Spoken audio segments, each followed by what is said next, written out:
I also want to acknowledge how painful this is to so many of us.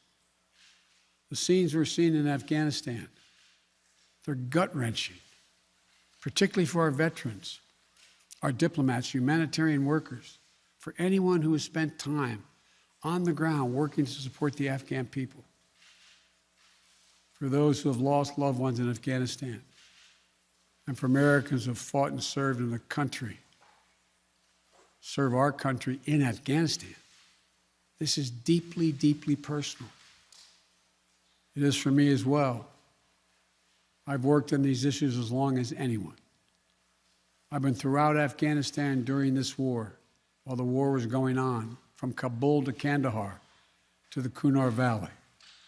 I've traveled there on 4 different occasions. I met with the people. I've spoken to the leaders. I spent time with our troops.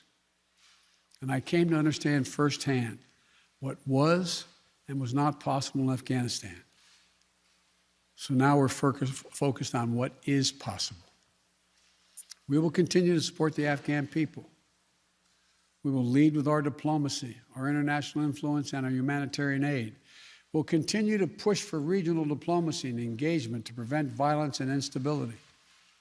We'll continue to speak out for the basic rights of the Afghan people, of women and girls, just as we speak out all over the world. I've been clear, the human rights must be the center of our foreign policy, not the periphery.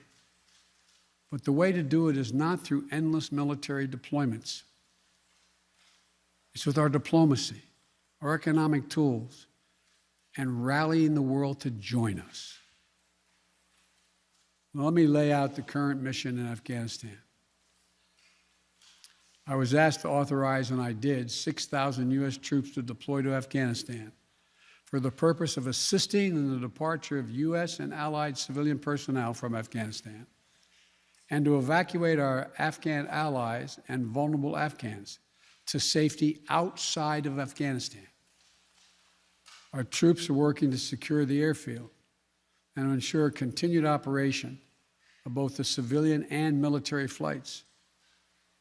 We're taking over air traffic control. We have safely shut down our embassy and transferred our diplomats. Our diplomatic presence is now consolidated at the airport as well. Over the coming days, we intend to transport out thousands of American citizens who have been living and working in Afghanistan. We'll also continue to support the safe departure of civilian personnel, the civilian personnel of our allies who are still serving in Afghanistan. Operation Allies Refugee, which I announced back in July, has already moved 2,000 Afghans who are eligible for special immigration visas and their families to the United States. In the coming days, the U.S. military will provide assistance to move more SIV-eligible Afghans and their families out of Afghanistan. We're also expanding refugee access to cover other vulnerable Afghans who worked for our embassy.